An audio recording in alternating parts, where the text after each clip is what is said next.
In 1998, a film came out about a man who lived his entire life inside a television set without knowing it. Every person around him was an actor.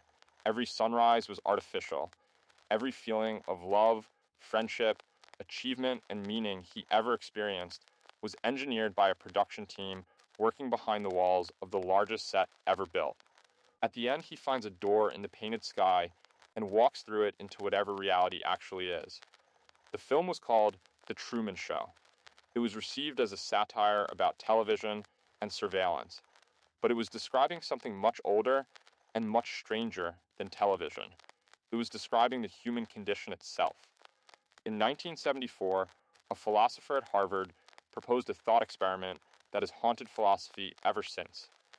Imagine neuroscientists have built a machine. You float in a tank. Electrodes stimulate your brain in precisely the right ways to give you any experience you desire. You could experience writing the greatest novel ever written. Deep love, adventure, meaning, achievement, and while you're in the machine, you would not know you're in the machine. It would feel completely real, indistinguishable from your actual life. The question he asked was simple. Would you plug in? And then the harder question. If not, why not? When he put this to people, the answer was almost always no. Even when the simulated life was objectively better than their real one, in every measurable way, more pleasure, more success, more love, less suffering, people still refused. He thought this proved something profound about human nature, that we are oriented toward reality itself, that something in us demands contact with what is actually there, not just the experience of it. But here's where it gets interesting, because you could push back on that with a question he never fully answered. What exactly is the real thing you're protecting by staying out of the machine? Think about winning a race. In the machine, you cross the finish line first. Your heart pounds. Pride floods through you. In real life, you cross the finish line first. Your heart pounds. Pride floods through you. The experience is identical. But what makes winning real in the first place? Winning is only an achievement because human minds collectively decided that crossing a line before other humans matters. That agreement is not written into the fabric of the universe. There is no law of physics that says first place is better than last. We constructed that meaning. We agreed on it. We passed it down through culture and repetition until it felt like a fact of nature rather than a collective decision. Why is Bitcoin valuable? Not because of anything intrinsic to it, because enough people agreed that scarcity plus difficulty equals value. The agreement created the value. The value didn't exist before the agreement. If you were God and gave 10 people on earth apples, just 10 people, just 10 apples, those apples would become the most precious objects in existence. Not because of anything special about apples. Because scarcity plus agreement equals meaning. The meaning is always the agreement. The agreement is always constructed. So here's the question that philosopher never asked. If meaning is constructed all the way down, if winning only matters because minds agreed it matters, if love only feels the way it does because evolution and culture shaped the feeling, then what exactly is the real thing the experience machine is failing to give you? The machine gives you constructed meaning. Real life gives you constructed meaning. What is the difference? This is not a new problem. It just feels new because we've never had the technology to make it urgent before. Around 380 BC, Plato, a philosopher, sat in Athens and described a group of prisoners chained in a cave since birth facing a wall. Behind them, a fire cast shadows of objects onto the wall. The prisoners had names for the shadows, expertise about the shadows. The shadows were their entire world. Then one prisoner was freed and dragged into sunlight. It was painful, blinding. The real world was overwhelming compared to the clean, familiar shadows. But eventually his eyes adjusted. He saw actual objects. He understood for the first time that the shadows were copies of the real thing. Then he went back into the cave to tell the others.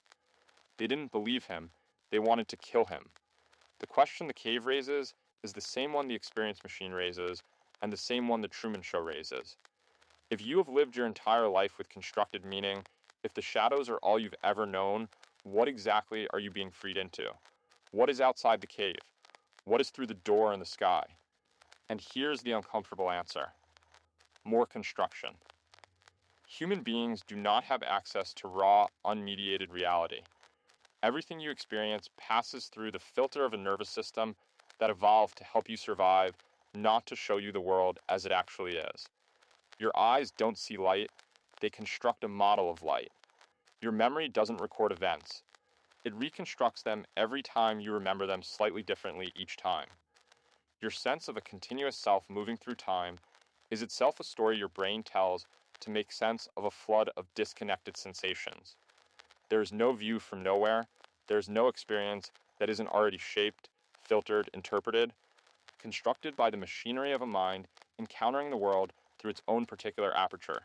So when that philosopher asks whether you'd plug into the experience machine, he is implicitly assuming there's an unplugged state, a baseline reality you'd be leaving behind, a raw, authentic experience you'd be trading for simulation. But you are already in a machine. You have always been in a machine. The machine is consciousness itself. Here's where it gets genuinely disturbing. If all meaning is constructed, if the difference between real and simulated collapses under pressure, then the only thing left to argue about is who is doing the constructing, and for what purpose. In the experience machine, the construction is done by neuroscientists optimizing for your pleasure and fulfillment. In Truman's world, the construction is done by a television producer optimizing for ratings and profit. In your world, the construction is done by evolution, culture, family, language, and increasingly by algorithms optimizing for your continued engagement. None of these are you. And this is the thread that survives even after you accept that all meaning is constructed. Even if winning a race is constructed meaning and love is a feeling shaped by forces outside your control, there is still a difference between meanings that emerge from your own encounter with the world and meanings that are engineered for you by systems with their own agendas.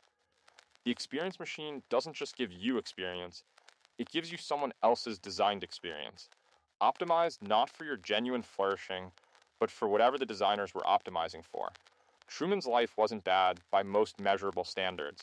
He had love, friendship, career, community, safety, but every single element of it was designed by someone else to serve someone else's purpose. The optimization target was never Truman. And this is the question worth sitting with. In your life, in the constructed, meaningful existence you are living right now, what is the optimization target?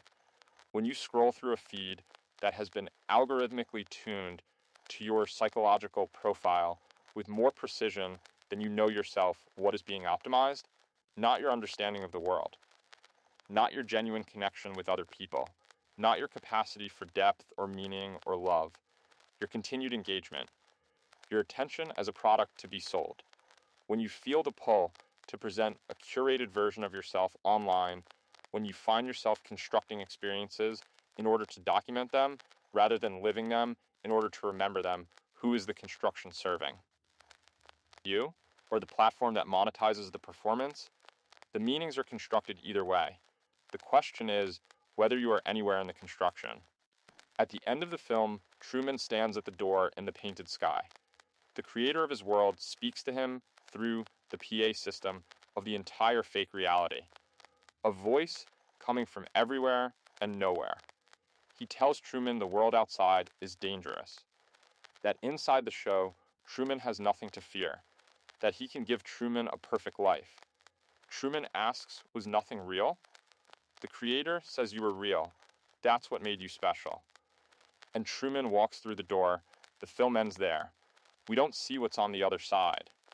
This is the most honest thing the film does, because nobody knows what's on the other side, what genuine, unmediated experience would feel like, what connection without the platform looks like, what meaning looks like when you're building it rather than consuming it. The meaning on the other side of the door is still constructed. It always was. It always will be. But it might, for the first time, be constructed by someone with your interests at heart. You are Truman, not because your life is fake, not because the people around you are actors, not because there is a literal set surrounding you, but because the most important question in your life is the same one he faced at the door. Not whether the experience is real, but who built it, and whether you were anywhere in the room when they did. The sky has always been painted. Nobody told you. Now you know. What you do with that is the only thing that was ever actually yours.